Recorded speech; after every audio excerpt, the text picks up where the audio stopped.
자, 이제 우리 시장 이야기 한번 해보도록 할게요. 좋았습니다. 네. 다우존스 1% 넘게 올랐고요. S&P 500은 0.7, 나스닥 지수 0.6% 상승을 했습니다. S&P 500은 또다시 사상 최고치 찍으면서 이제 5,800에 아주 바짝 다가서는 모습들이 나타났는데요. 뭐 사실 저희가 이틀 전에 뭐 조정을 나올 때 뭐 상승할 때도 그렇지만 지금 시장은 뭐 아주 확실하게 모멘텀을 가지고 그냥 위 방향으로 쭉 가는 것도 아니고, 그죠? 이게 큰 폭으로 올랐다가 또 어떤 이슈 하나 나오면 심리에 따라서 또 갑자기 확 밀리기도 했다. 같은 이슈를 가지고도 이렇게 좀 변동이 커요. 그래서 지금은 사실 그냥 일종의 이런 고점 부근에서 가치 평가에 대한 부담이 있는 그런 상황에서 그냥 변동성 장세로 계속해서 보는 게 맞지 않을까라는 생각이 듭니다. 이슈들이 너무 많아요. 대선이라는 가장 큰 이슈를 앞두고 있고, 여기에다가 이제 금리 정책이 하나의 전환점을 맞으면서 그에 대한 뭐 불확실성도 있고, 또 저쪽에서는 지정학적 리스크가 계속 나오다 보니까 뭔가 이렇게 한쪽으로만 탁 치우치게는 부담스러운 국면이죠. 그래서 이런 상황이 당분간은 지속될 수 있어서 위아래로 좀 출렁출렁한 흐름들이 이어질 수밖에 없다라는 생각 하시면서 좀 대응을 하셔야 되지 않을까 싶습니다. 바이탈 날리지의 아담 크리사플리라는 이 분석가가 뭐라고 이야기를 했냐면, 지금 시장에는 강력한 모멘텀 4가지가 있다. 뭐냐? 네, 경기 부양. 이제 금리 인하 주기로 넘어왔으니까요. 거기다가 디스인플레이션. 이제 인플레이션은 계속해서 완화가 되고 있고, 하나는 견고한 성장, 경제 성장. 그리고 하나는 기업들의 견고한 실적. 이건 정말 시장에 있어서 가장 우리가 원하는 것들 다 들어 있습니다. 그래서 이 4가지의 강력한 모멘텀이 있지만 계속해서 올라왔다라는 그 가치 평가에 대한 부담감. 특히나 미국 증시는 이 글로벌 자금 흐름에 있어서 그동안 좀 상대적으로 많이 올랐고 상대적으로 그래도 높은 평가를 받았기 때문에 이런 키높이 측면에 있어서는 좀 부담이 있어요. 그래서 이게 많이 충돌하면서 그때그때 이슈에 따라서 그냥 변동성 흐름을 보일 수밖에 없다. 다만 기본적인 방향은 위가 맞다라는 분석을 해놨습니다. 그래서 지금 시장은 딱 그거인 것 같아요. 그죠? 그래서 그런 면에 있어서 오늘 시장도 우리가 해석을 해볼 수 있을 것 같습니다. 자, 간밤 시장에서 가장 큰 이슈였던 거, 9월 FOMC 의사록이 공개가 된 거죠. 우리는 그때 투표 인원 중에서 12명 중에서 딱 1명, 미셸 보우만만 50bp 이하에 반대를 했어. 이분은 매파로도 잘 알려졌지만 끝까지 25bp를 주장을 했고, 이게 몇십 년 만에 이런 반대, 연준 위원회에서 이런 반대가 나온 게 몇 년 만에 막 이랬었어요. 그랬는데 생각보다 이 의사록을 보니까 요 한 명뿐만 아니라 비컷에 대해서 상당히 신중하게 이야기를 했던 사람들이 적지는 않았다. 우리가 이렇게 인지한 것보다 더 많았다라는 게 의사록을 통해서 공개가 됐습니다.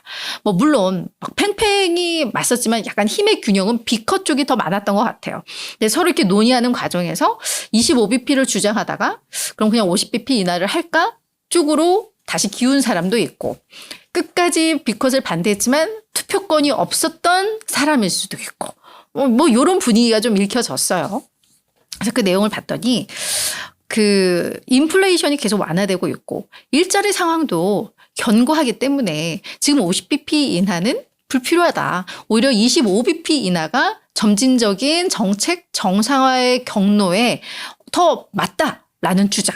그리고 25bp를 인하를 해야지 앞으로 이게 예측 가능한 경로로 갈 수 있다. 이런 주장들이 적지 않게 있었던 것 같습니다. 하지만 더 많은 다수의 연준 인사들이 그래 지금 당장은 괜찮지만 그 노동시장이 계속 좀 꺾이고 있잖아. 조금씩 냉각되고 있잖아. 이거 선제적으로 조치하려면 일단 50bp 낮추고 나서 보자.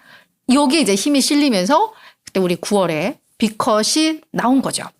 다만 그러면서도 요 연준 인사들은 어떤 이야기를 했냐면, 우리가 비컷 단행을 하지만 이 결정이 경제 전망에 대한 근거라는 인식을 하지 않도록 시장이, 그러니까 경제 상황이 우리가 모르는 것처럼 너무 안 좋은 거 아니야? 이렇게 인식하지 않도록. 그리고 이번에 50bp 인하를 했다고 해서 앞으로 이 속도로 계속 가지 않는다는 것. 이걸 시장에 계속 알려야 된다라는 부분이 정말 중요하다. 이렇게 또 판단들을 한 것 같아요. 그래서 기자회견이나 이런 데 있어서 우리 제롬 파월 연준 의장이 강조했었어요. 지금 경제 상황은 너무 견고하지만 우리는 약간 선제적인 거야. 그리고 앞으로 이런 속도로는 가지 않아.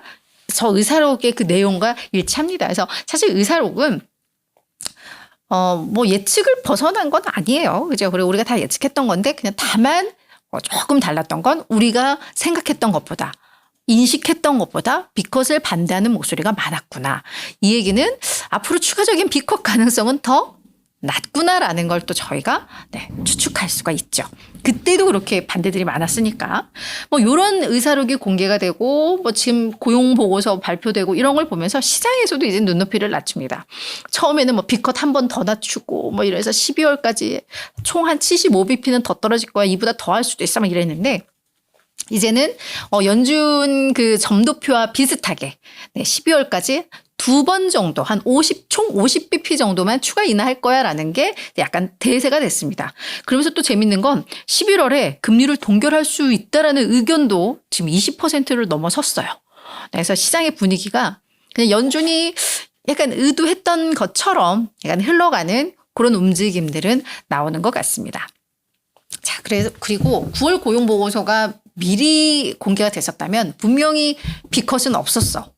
9월 회의에서 라는 것도 확산이 되고 있죠.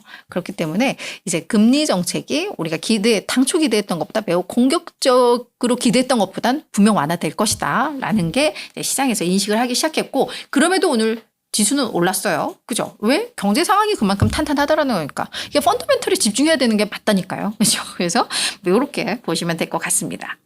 이렇게 나오다 보니까 10년물 국채 수익률은 또 올랐습니다. 저희가 월요일장에서 봤을 때 그때 이제 8월 이후 처음으로 4%를 다시 재돌파를 했죠. 그래서 그때는 이제 시장이 약간 부담을 느꼈었는데 이것도 이제 반복적으로 나오다 보니까 뭐 그냥 시장에서 이거를 잘 소화를 하고 있는 것 같아요. 그리고 이제 목요일 날 9월 CPI 소비자 물가 지수가 공개가 되기 때문에 뭐 그때 어떤 흐름을 보이느냐가 이제 관건이라서 지금은 그냥 하루하루의 그런 흐름 속에서는 이걸로 인해 시장이 막 민감하게 반응하지는 않았다라는 거 확인을 하시면 될 것 같고요.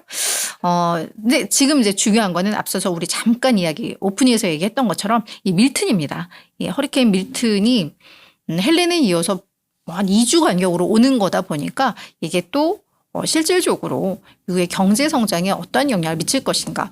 경제 분석가들, 경제학자들은 전체 GDP에도 일정 부분 영향을 미친다. 한 뭐 0.2에서 0.4%포인트까지 낮출 수 있다라는 이야기도 나오고 특히 플로리다는 앞서서 이야기했더니 뭐 3에서 4%까지도 포인트까지도 영향을 준다라는 의견들이 많다 보니까 이게 이제 또 뭐 경기 부양의 하나의 모멘텀이 될지 이런 거 좀 봐야 할 것 같기는 합니다. 그래서 뭐 이런 이슈.